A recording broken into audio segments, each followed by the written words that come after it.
Hey everybody, welcome back to At Home Author. It's Vicki Weber here, and today we're going to dive into all of your options for self-publishing.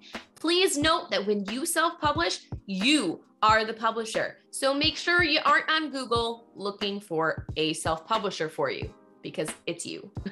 So how do you get to become your own publisher? There are two main routes. First, we're going to focus on offset printing. Offset printing is when you order your book in large quantities, which makes them cheaper per book, and then you distribute them yourself or hire someone else to do it for you. A common way to do that is through Seller Central or Vendor Central. You can use those accounts to sell your book on Amazon, or use Fulfillment by Amazon, where you send the books to Amazon and they'll take care of fulfillment for you. But it does come at a cost. So you need to make sure you do all of the math so that you're not in the hole. One big pro to offset printing is it is much more customizable than other options. You can print on your end pages, you can add UV foil to your cover, you can even change the paperweight and the thickness of your book.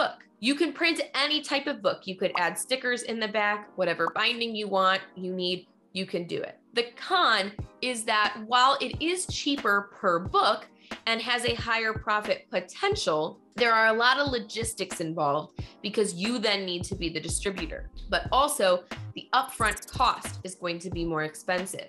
So you'll be shelling out several $1,000s for several thousand books. Offset printing at its lowest is about 1,000 copies. And the more copies you order, the cheaper it will be per book. You can even get books as cheap as $1 to $3 for a hardcover. But then you need to factor in the cost of warehousing fees, shipping fees, and any distribution fees based on whether you're doing the distribution or someone like Amazon or another distributor is doing it for you.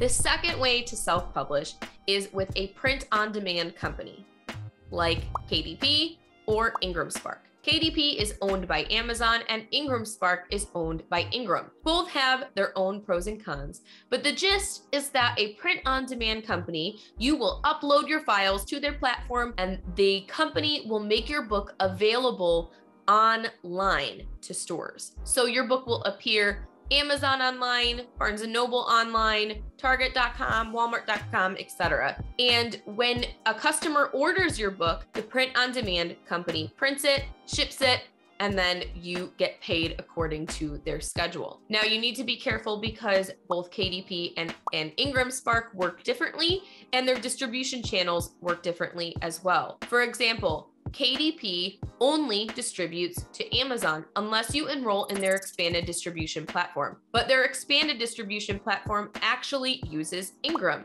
without all of the benefits of Ingram. So what I like to do for my print-on-demand books is use KDP and IngramSpark together. I upload them to both platforms, which I can do because I own my own ISBNs. This is something you should be doing regardless of how you choose to self-publish. Always own your own ISBNs, because if you don't, someone else is technically the publisher instead of you. And you do have to grant them certain licensures, and they do have a certain amount of pull and say in what you can and can't do with your title. That's not a good thing when you're self-publishing.